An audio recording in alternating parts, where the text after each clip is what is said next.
I think someone may have been living in my apartment without me knowing. This was the spine-chilling title that accompanied a post to r/Reddit Bureau investigation on July 20th of 2025, where user Putrid Turnover 1634 shared their story. I'm posting this because I'm not sure what to do next and would really appreciate some advice. I moved into a one-bedroom apartment about 6 months ago. I live alone. The building is a little old, but the area is quiet and I have not had any issues until recently. Over the last week or so, I started noticing small things out of place. At first, it was just stuff like my toothbrush being on the wrong side of the sink or the kitchen drawer being slightly open. A few things in the fridge seemed rearranged. I figured I was just tired or forgetting things. 2 nights ago, I woke up around 2:15 in the morning because I heard what sounded like slow footsteps right outside my apartment door. They lasted maybe 20 seconds and then stopped. I looked through the peephole and there was no one there. I did not sleep much after that. The next morning, I found a dirty sock behind my couch. It's not mine. I wear different socks and this one looked old and worn out. I do not know how it got there. I asked the building manager if anyone entered my unit for maintenance or something, and they said no. I also checked the hallway camera footage. Around midnight that same night, someone appears on the camera walking up the stairs near my unit. They do not use a key or anything. They just walk up and disappear from view. The footage is grainy and you cannot see their face clearly. I went ahead and changed my locks. I also set up a small indoor camera pointed at my front door just in case. Nothing weird has happened since, but I'm still so nervous. I've been putting a chair against my bedroom door at night just for peace of mind. I do not know if someone was living in the unit before I moved in, or if there's just another way in that I've not found. I just know I did not put that sock there, and I'm not imagining the noises. If anyone has dealt with something like this or has any advice, I would really appreciate it. Several commenters responded giving their advice such as, you should also check your ceiling for a drop-down hatch that gives you access to attic space. There have been several squatters come into light the last few years that were just attic dwellers. This happened to a girl I knew back in my early 20s. She thought that apartment was haunted. Turned out it was just a crackhead living in the ceiling, coming out to steal food and other random things. Absolutely terrifying once he got caught because it wouldn't be hard to do it again because of the building's setup. Someone even mentioned the infamous carbon monoxide post and asked that person to get a carbon monoxide detector. We really don't know though. Without any video proof or a police investigation, there is no way to really know what's happening here. It's up to the poster. You may have thought that thread was scary, but it's just one of many all across the internet, detailing the strange, mind-boggling, and downright disturbing going-ons in the very real world. Today we will be taking a look at terrifying posts on the internet. Buckle up, because this here post we'll be looking at is a doozy. Another RBI post, this time uploaded by LamproCapnos1324, titled, Weird Guy Shows Up at My Parents' House at 1 a.m. looking for me and using details of my life that were valid 20 years ago. Help me figure this out. Posted this on the Creepy Encounter sub and someone suggested I post it here. This happened 3 nights ago and I'm going crazy trying to figure it out. I just moved into a new apartment 1 month ago and I'm still unpacking and settling in. I have been using my parents' address as my mailing address. They live a few towns over, 20 minutes away, all my life. 3 nights ago, my parents called me at 2 a.m. freaked out and proceeded to tell me this story. Apparently at 1 a.m., someone starts banging on their front door and repeatedly ringing their doorbell. My stepdad walks downstairs and opens the door, leaving the front glass door closed and locked. There was a man standing outside who looked to be in his 30s with a black hoodie on with the hood pulled up around his face. He didn't have any distinguishing facial features, facial hair, or tattoos. The only thing my stepdad said was that he looked to be Hispanic. Neither my stepdad or mother, who was watching the whole thing out a window, recognized this man. He says, "I'm so sorry to bother you, but I'm looking for my full name." My stepdad plays dumb and says, "Who?" The man proceeds to state my full name again and says that my boyfriend is worried because I didn't come home that night. He claims to be a friend of my boyfriend and tells my stepdad that they are both out looking for me, worried because I didn't show up at home. I don't have a boyfriend. I live by myself and with my 3 dogs, and I haven't been in a relationship in the past 5 to 6 months. Here's the weirdest part.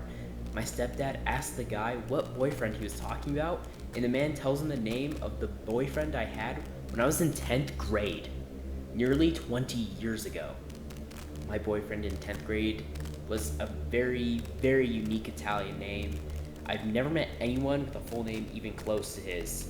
He says my high school boyfriend's name a few more times to ensure my stepdad heard him, and repeats that they're very worried about me. He asks my stepdad if he's absolutely sure I'm not inside.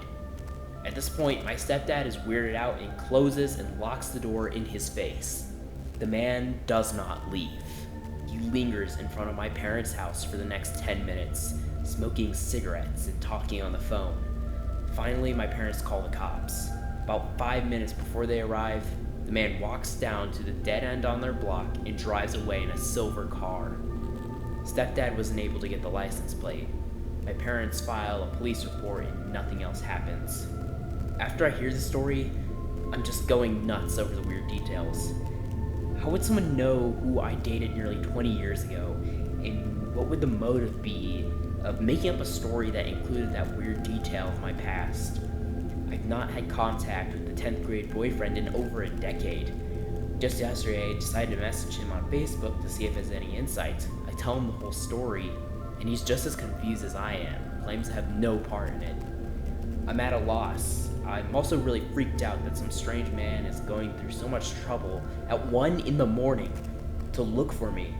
Any insights or ideas would be greatly appreciated. No, nothing else weird has happened since then. Wow.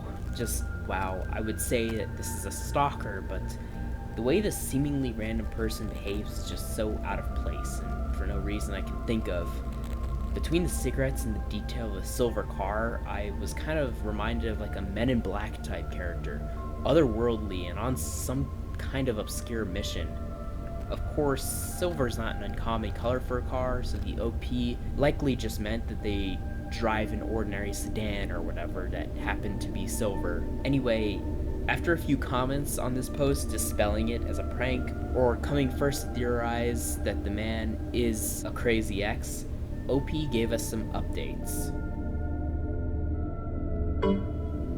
Update 1. Wow, this really blew up. Thank you so much for the kind words and precautions that I should take. I want to add something here that a few people commented that might shine some light on this mystery. First of all, I'm not in any legal trouble and have no reason to think someone would be suing me. God, I mean, I guess it's always in the realm of possibility that I'm being sued, but I don't really think that's it. Like I previously commented, I had an expired registration ticket that I did not show up to court for, but I believe I got a letter in the mail just asking me to pay a really large fee, so I don't think that's related. I did take a personal loan out.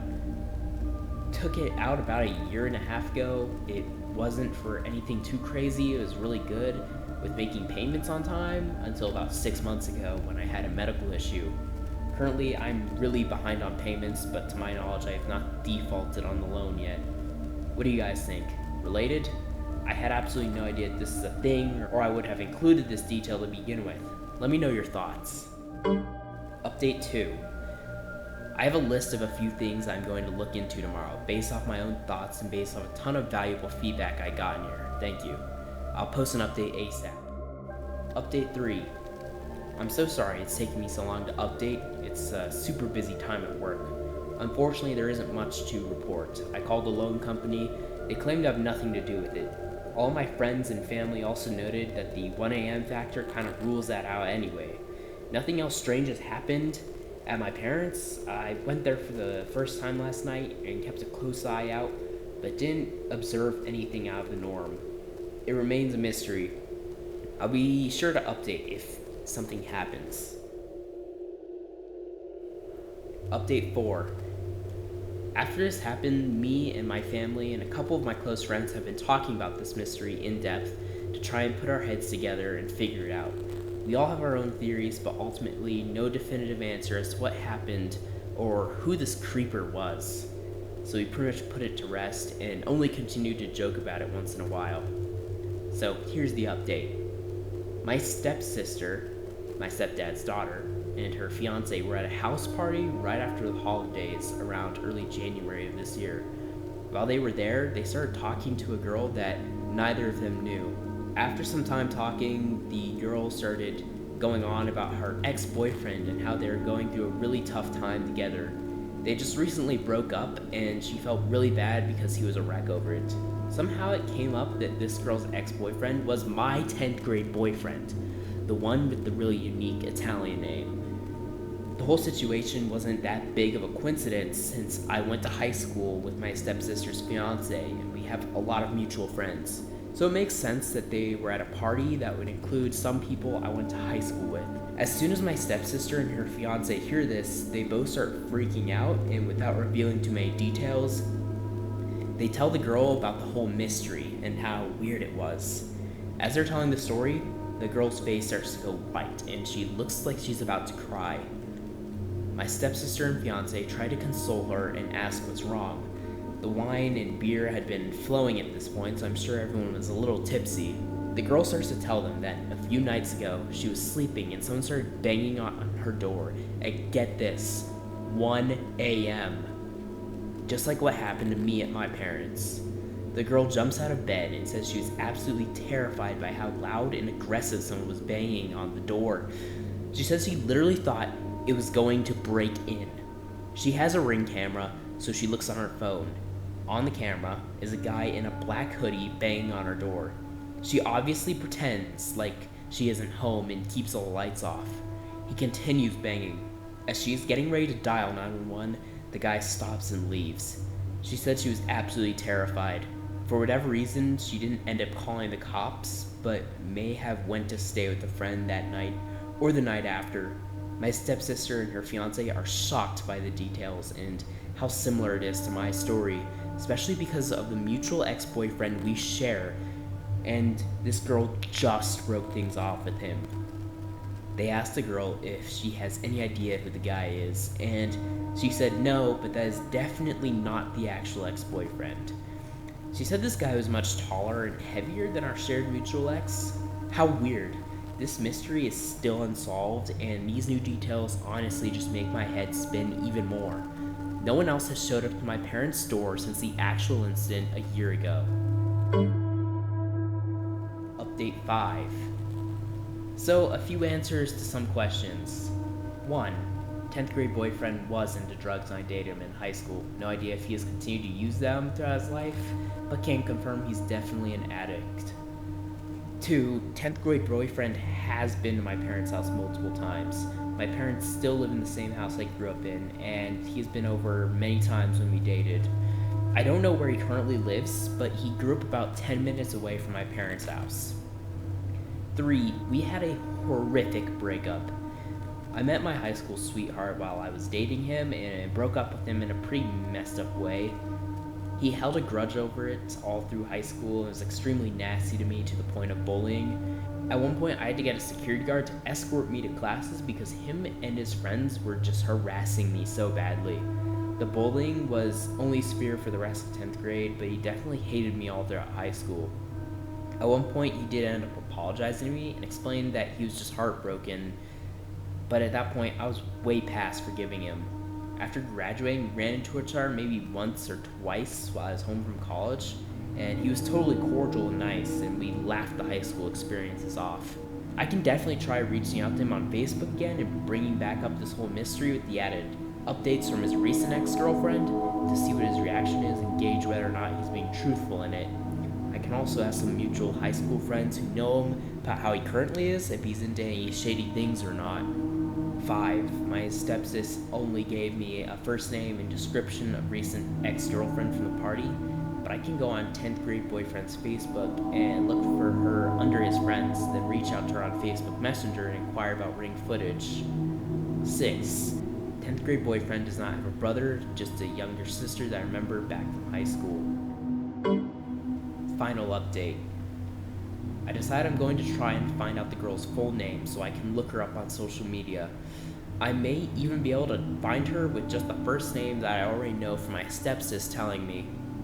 I can go onto 10th grade boyfriend's Facebook and look in his friends list for a girl with the same first name who looks like she could have been his ex-girlfriend. He may even have pictures with her tagged, so it shouldn't be that hard unless he wiped his social media clean. When I'm able to find her, I'm going to reach out and try and get some answers.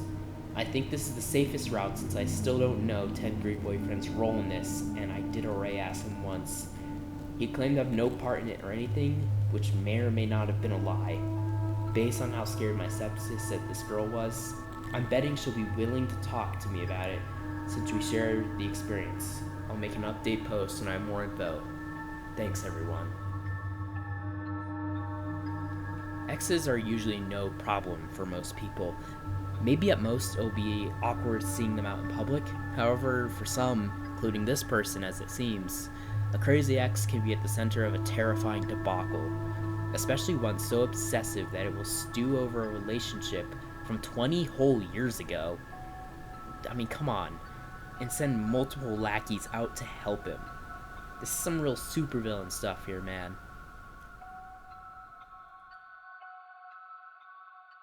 In this third post that we'll be looking at today, an anonymous user on 4chan, yeah, I know, Reddit sleuths then 4chan, disturbing posts.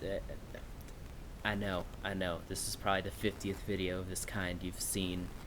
An anonymous user shares their at first ordinary road trip experience, but as the circumstances continue to get stranger and stranger, they begin to believe that they have stumbled into a fake town.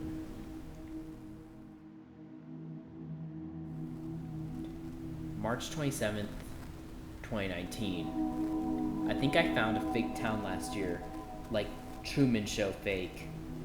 Be me, last summer. Cross-country road trip, hitting up some national parks in central southern Utah. It's getting late, like 10 p.m. Been driving since 6ish. It's dark as hell, no moon, can only see what's lit up by my headlights. I decide to find some place to rest for the night at next exit. I see a town off in the distance, turn off on only pull-off I've seen for over an hour, heading towards town. Pull-off is unmarked and unlit, not on car GPS, no cell service. The town is directly ahead though, so I keep going. Roads turn to dirt and is about 5 miles until it turns to pavement again. Right at the town where businesses and houses start showing up. The town immediately strikes me as weird. Nobody is on the streets, no cars on the streets or the businesses or parking lots. Jazz music is being pumped through the streets for some reason. Not loudly, but just enough to hear. This town that looked to be about 7 blocks wide from some miles out has every major fast food chain I've heard of and 7 hotels on the main street. Still no cell service, still not on car GPS, so I decide to go get food. Shaken up by their eerie, totally empty surroundings, OP obviously decides to try getting some food. Little do they know that this would lead to a revelation that would really start to put the whole story together. KFC was fully illuminated and unlocked, but nobody was there. Same thing with Jack in the Box. McDonald's has a cashier and cook when I go there, both look annoyed. Take my order, give me distinctly non-McDonald's nuggets and fries. Hold up. How do they know the nuggets? Whatever, it's 4chan. Start going to get a bed for the night. Hampton Inn, empty parking lot. The third annoyed looking person informs me that they're all booked up. La Quinta person I'm now convinced was the cook at McDonald's is behind the check-in counter. Also empty parking lot. and it's apparently fully booked. Holiday Inn Express, empty parking lot. Person that was clearly the cashier at McDonald's is behind the checking counter. Surprisingly, they have rooms. Ask him if he's the guy from McDonald's. No, it's my brother. Well, screw it. Good enough for me. Get to a room. Wi-Fi exists, but nothing loads. So I decide to take a shower and crash. So this town seems to only have a handful of people employed at just about everywhere. But it gets even stranger. Wake up next day, no breakfast in the lobby, no other guests. McDonald's guy is still there for checkout. I ask him how to get out of town. Same road you came in on. Head to McDonald's to get something to eat. Town is still playing smooth jazz. Still nobody on the street. Order a drive-thru. Drive-thru lady is definitely lady from the Hampton Inn. Ordered a McGriddle and I'd say that so aggressive. Ordered a McGriddle and a black coffee. She hands me a microwave English muffin sandwich and what I assume to be some kind of instant coffee. Place is too weird to stay and argue. I'm heading down.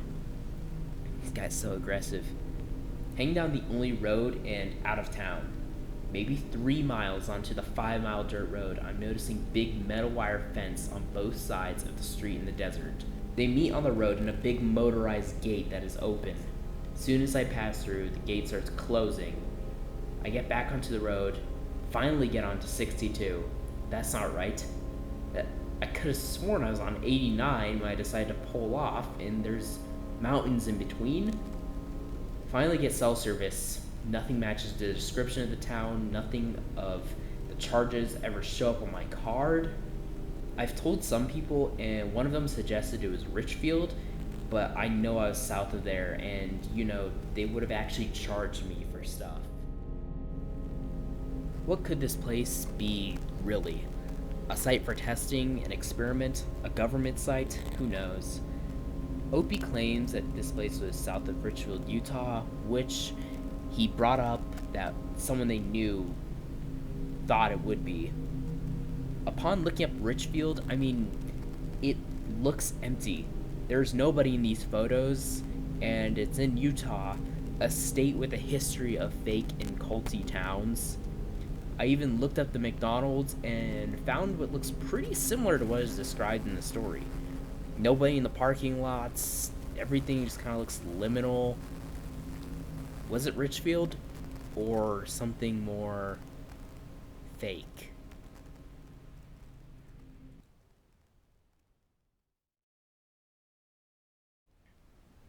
I came across something haunting on the Unexplained Mysteries forums. In this short yet super morbid post from April 10th, titled, "This has been haunting me for years now, possible unexplained murder confession found," user NewfoundWX gives us this. Hello, this is my first post here, and honestly, I don't know where else to go with this. I'm into mysteries anyway, so I felt I should come here. I'll start with what I found. I discovered an unexplained murder confession in the woods of North Texas.